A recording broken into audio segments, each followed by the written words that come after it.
Hoy estamos en la tercera parte de la serie ¿Estarás feliz de haberlo hecho? Consejos eternos para tiempos difíciles. Y en realidad es solo eso, consejos, te estamos dando simplemente consejos. Y todos hemos vivido lo suficiente en realidad para cosechar los beneficios de algunas buenas decisiones y cosechar los beneficios de algunos buenos hábitos.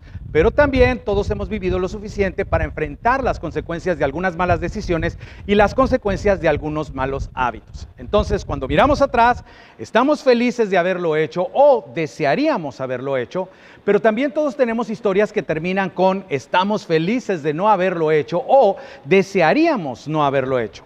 Así que esta es una serie que trata simplemente de consejos, consejos eternos. Es un consejo para alegrarse de haberlo hecho y de hecho no son reglas que debas cumplir, aunque si sigues estos consejos evitarás romper las reglas que tienen el potencial de romperte a ti, de romper tu matrimonio, de romper tu relación. Ahora, hoy quiero empezar contando una historia que marcó mi vida. Y cuando digo marcó, no lo digo de la mejor forma. Cuando tenía 15 años, mi familia y yo llegamos a lo que era el inicio quizás de esta iglesia. Y no éramos más de 20 personas. Y conocí a este pastor norteamericano de origen alemán, joven, excelente maestro de las Escrituras. Y realmente su vida me impactó. Hasta ese momento en mi vida yo había tomado la iglesia como una costumbre y algo donde simplemente había crecido. Pero de pronto estaba siendo cautivado por sus predicaciones y estaban impactando mi vida. Y se volvió literalmente en un modelo para mí y empecé a notar un crecimiento espiritual en mi vida. Mis padres forjaron una relación muy fuerte de amistad con él y su familia y empezamos a conocerlos muy profundamente. Pero no solo eso, sino a ser muy influenciados por ellos. Y sería injusto no reconocer que esa influencia en su mayoría fue buena. Empezamos a crecer espiritualmente, de hecho. Pero esta cercanía con este hombre y su manera de pensar, de pronto para mí, se empezó a volver algo tóxico. Y lo peor es que no tenía muy claro qué era lo que estaba sucediendo. En realidad, en un principio pensé que simplemente eran diferencias culturales, pero muchas de las cosas que hacía y decía, en especial a mí, me lastimaban. Yo le comentaba a mi papá, pero como que él no lo veía, siempre lo justificaba, pero entre la duda si yo tenía razón o no, mi papá me dio un consejo. Yo tenía que aprender a perdonar. Y sí, el consejo eterno de hoy para tiempos difíciles es perdonar. Y te alegrarás de haberlo hecho. Ahora, esperen, lo sé que algunos de ustedes ya están incómodos, quieren salir corriendo de aquí en este momento y lo entiendo. Están empezando a sudar, sus hombros se están poniendo un poco tensos y no les gusta esta palabra de perdonar. Ok, no hablemos de eso, no quiero hablar de eso, pero no te vayas. Hay una razón por la que estamos hablando de esto y sé que cuando se trata del perdón, muchos de nosotros tenemos una relación de amor-odio con el perdón. Para algunos de nosotros parece ser fácil de hacer, pero para otros es extremadamente desafiante. Pero de nuevo, puedes seguir este consejo o dejarlo porque simplemente es un consejo, pero si te inclinas y aplicas esta sabiduría hoy, realmente creo que estarás feliz de haberlo hecho. Los historiadores señalan que casi todos los textos antiguos con una base moral incluían y valoraban el perdón. El perdón está presente en toda la historia y en prácticamente todas las religiones y filosofías. De hecho, el documento, registro histórico más antiguo sobre el perdón se encuentra en la Torá, que son los primeros 5 libros del Antiguo Testamento. Y lo más notable es la historia de José, que encontramos en el Génesis, y es una historia asombrosa. José era el 11º de 12 hermanos, y todos sus hermanos estaban tan celosos de él y de la relación que tenía con su padre, que lo vendieron como esclavo en Egipto.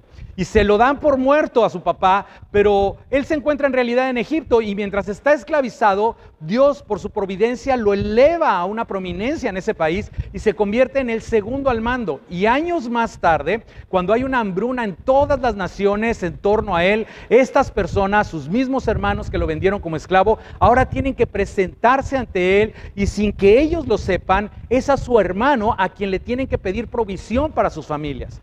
Y José tenía todas las posibilidades de meterlos inmediatamente a la cárcel, tenía todo el derecho a exigirles que pagaran por el mal que le habían hecho, pero milagrosamente José no hace eso.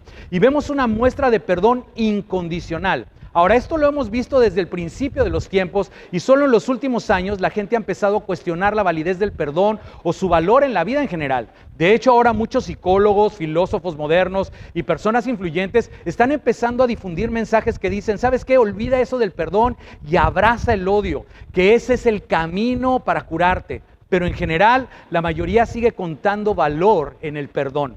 ¿Y eso qué? ¿Y eso por qué? Bueno, pues porque todos somos humanos, todos cometemos errores intencionales o no, y metemos la pata y herimos a otras personas, y nuestras palabras y nuestras acciones crean lo que llamamos ofensas. Y luego las ofensas crean deudas, y el perdón no es algo natural para ninguno de nosotros. No somos personas que perdonan de forma natural o innata. Nos han tenido que enseñar a perdonar. La mayoría de nosotros desde nuestra infancia nos encontramos recordando situaciones en las que eres pequeño y estás jugando con tu hermano o hermana o tu primo o un vecino, y de repente algo sucede, no sé, te roban la bicicleta o te pegan o te hacen algo, y entonces vas con el adulto llorando y enojado y le cuentas la situación. Y ese adulto la mayoría de las veces te diría, oye, dile a tu hermano que lo sientes, lo siento. Y luego miraría a la otra persona y le diría, oye, dile a tu hermana que la perdonas, o te preguntarían, ¿aceptas sus disculpas? Pero independientemente del hecho de que hayamos participado en esta rutina la mayor parte de nuestras vidas, siempre es un reto perdonar, nunca es fácil, especialmente a medida que las ofensas se hacen más y más complejas y las deudas se hacen más y más grandes. Y pasa de las peleas entre hermanos a las traiciones familiares. Pasa de llegar tarde a nuestra primer cita a que seas infiel en el matrimonio. O de ser amigos y compadres durante toda nuestra infancia a que resulte que eres tú quien malversó el dinero de la empresa que fundamos juntos. Y ya sea pequeña o grande, una deuda es una deuda. Y cuando las deudas no se saldan, ya sean emocionales, financieras, espirituales, relacionales, hay dos opciones para saldar una deuda. Y la primera opción es esta, es exigir el pago. Ahora, si tienes derecho a exigir el pago, digamos, por ejemplo, que tienes una deuda financiera, sucede una situación financiera. Te acabas, por ejemplo, de graduar de la universidad y tienes tu primer auto. Y vas por ahí y tienes este nuevo trabajo y todo va de maravilla, tienes el dinero para pagar las mensualidades del auto, pero unos 6 meses o un año más tarde pierdes ese trabajo y eres incapaz de encontrar uno nuevo. Pero el pago del coche sigue pendiente. Y te atrasas, pero no sabes qué hacer. Y de repente empiezas a encontrarte con gente que te llama para recordarte los pagos vencidos. ¿Y qué haces? Cuelgas el teléfono, bloqueas su número. Eso es exactamente lo que haces. Y te encuentras esquivando, pero te siguen llamando y esquivas las llamadas, bloqueas todos esos números desconocidos y a veces te encuentras incluso escondiendo el coche en casa de un amigo o metiéndolo en un garage y dejando de conducir. Pero finalmente llega un abogado a tu casa con una demanda y terminas regresando el carro a la agencia y cuando menos piensas, bueno, al menos ya terminé con esto. Pero no. Entonces recibes una carta en el correo y te dice cuánto debes. Todavía hay un saldo, todavía debes. Y estos cobradores de deuda son implacables en su persecución para que pagues lo que debes. Y te encuentras con esta espiral descendiente sucediendo y ya estás en el buró de crédito. Y te prometo, si se trata de una deuda de 5,000 o una deuda de 500,000, cuando debes, debes y quieren lo que se les debe. Y lo mismo es cierto cuando se trata de nuestras relaciones. Lo mismo es cierto cuando alguien crea una deuda contigo o conmigo. Hay un incumplimiento de promesas o hay expectativas no cumplidas. Hay una traición a la confianza y crees que puedes superarlo y eso está bien, pero luego se hace un poco más grande y un poco más profundo y entonces te enfrentas al abandono, a todo este tipo de abusos. ¿Y qué me dices de la muerte injusta de un ser querido o un amigo y te das cuenta de que no es justo? Y entonces tú piensas, ¿sabes qué? Me lo debes. Alguien tiene que pagar por esto y te conviertes en el cobrador de deudas. Te vuelves implacable en tu persecución para que paguen lo que deben. Y conozco este sentimiento demasiado bien. De vuelta al pastor que te comento, empecé a recibir mucho rechazo de su parte. Y un día estábamos en su casa un grupo de jóvenes porque nos había invitado a jugar algo, creo que voleibol. Y en un momento se dirigió a 2 de nosotros y nos dijo a manera de un simple comentario que su carro estaba muy sucio. Ahora, yo solo reaccioné a ese comentario con algo así como, pues sí. Pero el otro joven que estaba conmigo se fue y cuando regresó traía una cubeta con agua, jabón y un trapo y se puso a lavarle el carro. Ahora, el resto del día transcurrió como si nada. En la noche, cuando llego a mi casa, mi papá me está esperando para platicar conmigo y está algo preocupado y me dice que el pastor le llamó por teléfono para decirle que Dios le había mostrado que yo tenía el corazón muy duro porque me había pedido que le ayudara a lavar su carro y que yo me había negado. Ya te imaginarás que se encendió una rabia dentro de mí terrible. Ahora, Por ese tiempo yo tocaba en la banda de la iglesia y tocaba la guitarra acústica y no tenía una que fuera mía. Entonces tocaba una guitarra vieja que era de él, de este pastor. Una guitarra tejana que, a pesar de ser vieja y maltratada, a mí me gustaba mucho. Me enamoré de esa guitarra. Un día él se va de viaje a Estados Unidos y se compra una guitarra nueva, hermosa. Y me dice, oye, ¿por qué no arreglas esa guitarra con la que estás tocando? Ahora, yo ya no la voy a necesitar, me dijo él, yo ya no la voy a necesitar, así que te voy a dar dinero para que le cambies las cuerdas, la limpies, llévala a que la ajusten, arregles el estuche, etcétera, para que le diera una mano completa a la guitarra. Y cuando la termines de arreglar, me la traes. Ahora, imagina lo que yo pensé. Tenía como 2 años tocando esa guitarra y amándola. Y estaba seguro que me la iba a regalar. Y cuando terminé de arreglar esa guitarra, voy a buscarlo muy emocionado. Se la doy, la ve, la revisa, le gusta mucho cómo quedó. Y en ese momento le habla a otro joven y enfrente de mí se la regala a ese joven. Ahora, tonto yo, porque nadie me había prometido absolutamente nada. Pero ¿sabes qué? Me sentí totalmente usado, y no solo eso, ahora ya ni siquiera tenía un instrumento para tocar en la banda, así que ese fue mi último día sirviendo en la iglesia, y no porque yo quisiera o porque hubiera hecho algo malo. Ahora, en ese momento sentía que este hombre tenía una deuda tremenda conmigo, al que mucha de mi vida y de mi familia estaba ligada a la vida de este hombre, pero yo sentía que él me debía mucho. Ahora, un día pasa algo que nadie sabe, y de pronto nos dice que él y su familia se van de la ciudad y deja a mis papás al frente de la iglesia. Pero antes de irse de la ciudad, me cita en su oficina y me dice literalmente esta frase: nunca vas a poder crecer cerca de tu papá. Si quieres que Dios te use, tienes que irte de esta ciudad. Ahora, yo no sé cuáles eran sus planes, no sé qué era lo que quería provocar. Finalmente se va de la ciudad y un tiempo después, desde lejos, empieza a hacer chismes sobre la moralidad de mi papá, y hasta corre el rumor de que yo me había casado porque había embarazado a mi novia, lo cual no era cierto en lo absoluto. Y desde fuera del país convence a una parte de la iglesia que se vaya de la iglesia, e incluso con su influencia mi propia familia se divide. Yo no merezco eso, me dije a mí mismo, y me convertí en el juez y en el jurado y dije, me lo debes, hay alguien que tiene que pagar por la ira que hay en mí, y tenía todo el derecho a exigir un pago. Pero hay una segunda opción cuando te ofenden o te maltratan y hay una deuda que se ha acumulado, y la opción 2 es perdonar la deuda. ¿Y a qué me refiero con perdonar? Perdonar es esto: decidir liberar o cancelar la deuda que uno tiene. Déjame repetirlo: decidir liberar o cancelar la deuda que uno tiene. Pero además, y el proceso, también perdonar tiene que ver con el proceso de alinear las emociones y comportamientos propios con esa decisión. Pero de nuevo, empieza con decidir liberar o cancelar la deuda que uno tiene.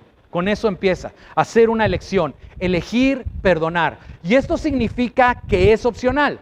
Todos tenemos libre albedrío, no tenemos que hacerlo a la fuerza, pero a los que somos seguidores de Jesús se nos anima encarecidamente a que lo hagamos. Y por una buena razón, uno de los discípulos de Jesús, llamado Mateo, que era un cobrador de deudas, registra en su carta este sermón que Jesús predicaba muchas veces, y como te lo expliqué al principio de esta serie, era su sermón más frecuente a lo largo de todo su ministerio. Y encontramos en este sermón, en Mateo 5 al 7, pero alrededor del capítulo 6, del 9 al 13, Jesús está enseñando a sus seguidores cómo orar, y dice eso: ustedes deben orar así: Padre nuestro que estás en el cielo, santificado sea tu nombre, venga tu reino, hágase tu voluntad en la tierra como en el cielo.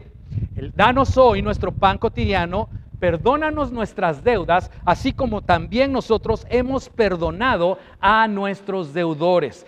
Y no nos dejes caer en tentación, sino líbranos del maligno. Y Jesús hace especial hincapié en que una parte concreta de esta oración, en los versículos 14 y 15, dice esto: porque si perdonan a otros sus ofensas, también los perdonará a ustedes su Padre Celestial. Pero si no perdonan a otros sus ofensas, tampoco su Padre les perdonará a ustedes las suyas. Eso duele. es difícil de hacer, pero Jesús es tan asombroso y nos ama lo suficiente como para asegurarse de que sepamos que nuestra opción de perdonar tiene un claro impacto, no solo en nuestras vidas, sino incluso en otras personas. Está conectado y esto es difícil de hacer ahora, pero era igual de difícil de hacer entonces. Y estas personas, los seguidores de Jesús, escucharon este mensaje una y otra vez durante todo su ministerio. Y Mateo registra otra ocasión en la que Jesús está enseñando sobre el perdón y la reconciliación. Y en el capítulo 18, versículo 21, dice esto: Pedro se acercó a Jesús y le preguntó: Señor, ¿cuántas veces tengo que perdonar a mi hermano que peca contra mí? ¿Hasta 7 veces? No te digo que hasta 7 veces, sino hasta 77 veces, le contestó Jesús. Y luego Jesús sigue y cuenta esta parábola sobre un amo que tenía un siervo que le debía una cantidad gigantesca de dinero y no había manera de que pudiera pagar esa deuda, pero se la debía.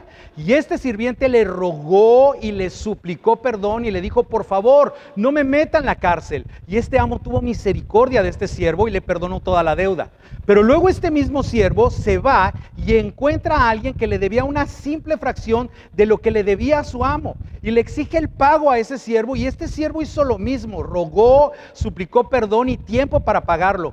Pero él dijo: de ninguna manera, y lo metió en la cárcel. Y cuando la gente del pueblo se enteró de lo que había pasado, fueron directamente al amo y se lo contaron. Y luego la historia continúa en el versículo 32 y dice esto: entonces el Señor mandó llamar al siervo. Siervo malvado, le increpó, te perdoné toda aquella deuda porque me lo suplicaste. ¿No debías tú también haberte compadecido de tu compañero así como yo me compadecí de ti? Y enojado, su señor lo entregó a los carceleros para que lo torturaran hasta que pagara todo lo que debía. Y Jesús nos dice esto: así también mi Padre Celestial los tratará a ustedes, a menos que cada uno perdone de corazón a su hermano. Y mira, aquí es donde entra la segunda parte de esa definición del perdón. Una vez que has decidido perdonar, ahora comienza el proceso de alinear tus emociones y tus comportamientos con la decisión, con esa decisión que has tomado.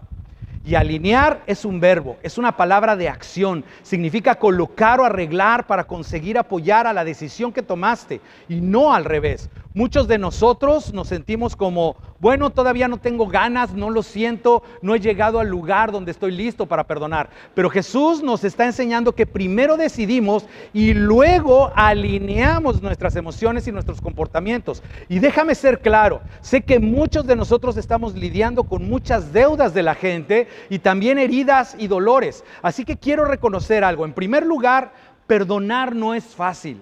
Sé que no es fácil, pero también perdonar no es negar. De hecho, la aceptación y el dejar ir son aspectos claves del perdón. Y escúchame, puede que nunca recibas una disculpa de esa persona o que esa persona entienda lo mucho que te ha hecho daño. Pero si tu libertad de la ira, la amargura y el resentimiento está dependiendo de un perdóname de la otra persona, te has atado a ti mismo con cadenas. Te has convertido en un prisionero y lo has hecho tu captor. Y en realidad le estás diciendo: tú eres la razón por la que estoy enojado y por la que siempre estoy irritable. Tú eres la razón por la que no puedo prosperar en una relación. Tú eres la razón por la que soy infeliz y mi vida está insatisfecha. Y no le das, más bien no le des a esa persona esa clase de poder sobre tu vida.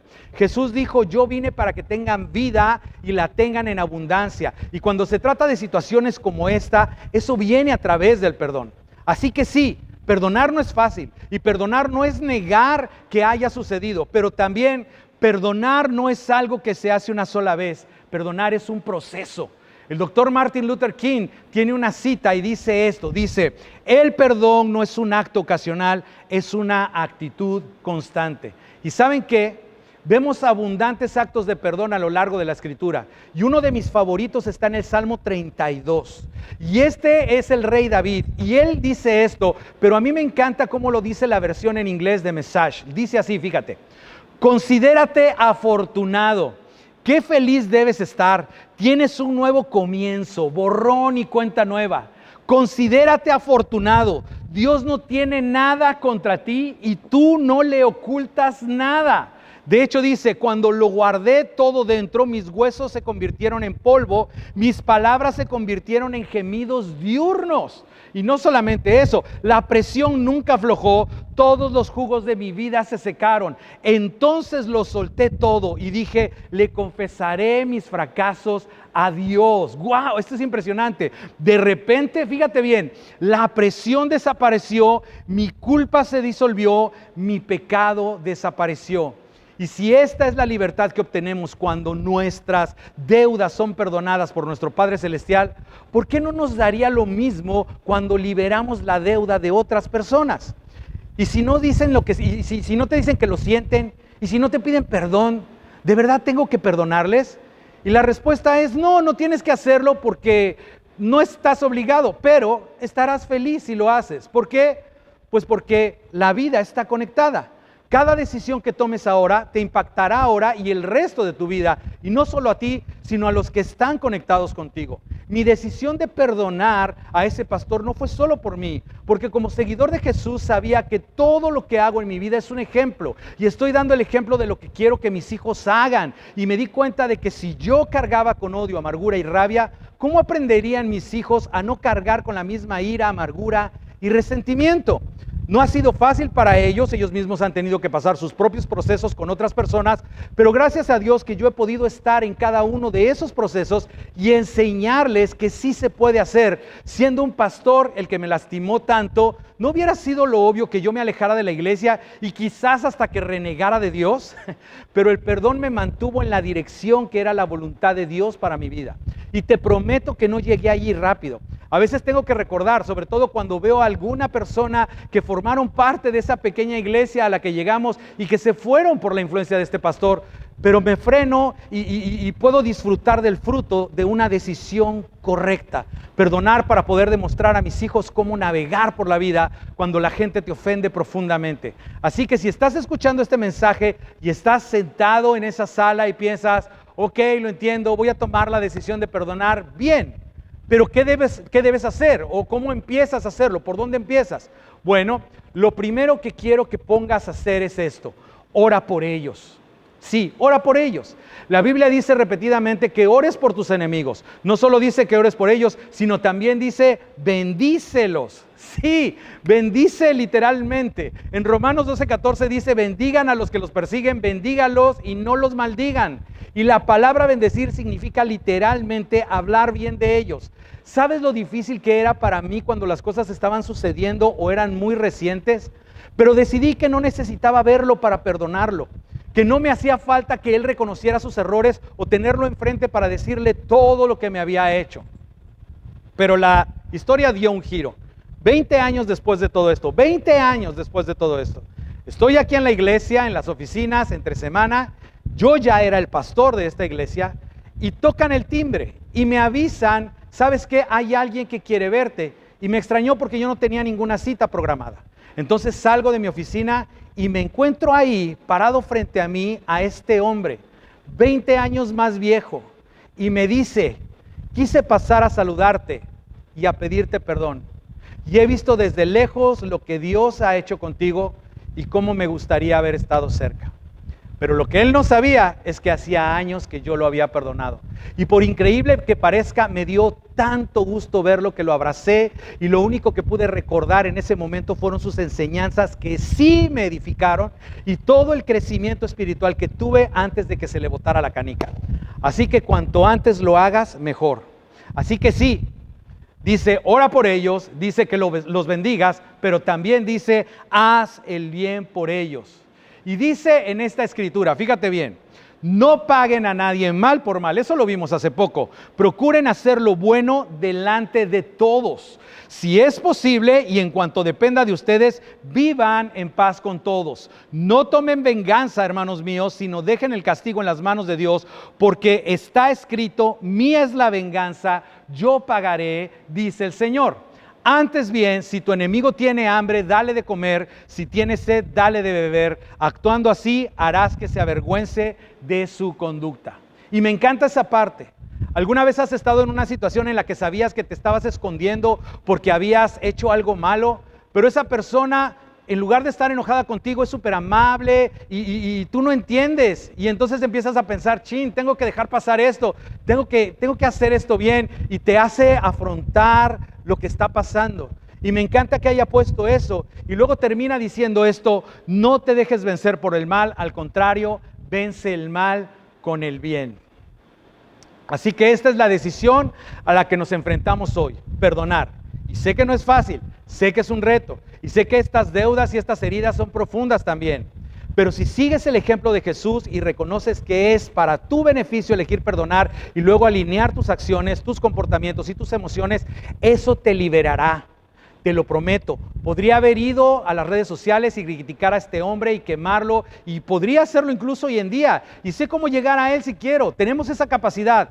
Pero afortunadamente no tengo ningún deseo de hacerlo. Tuve que dejarlo pasar hace años, y si alguna vez surge, recuerdo, eso no es cosa mía, lo dejé pasar, Dios, tú te encargas de eso. Y esa es la misma elección que tienes hoy. De nuevo, no tienes que hacerlo, pero realmente creo que te alegrarás si lo haces. Perdona, perdona. Si eliges perdonar y dejas ir, te garantizo que estarás feliz de haberlo hecho.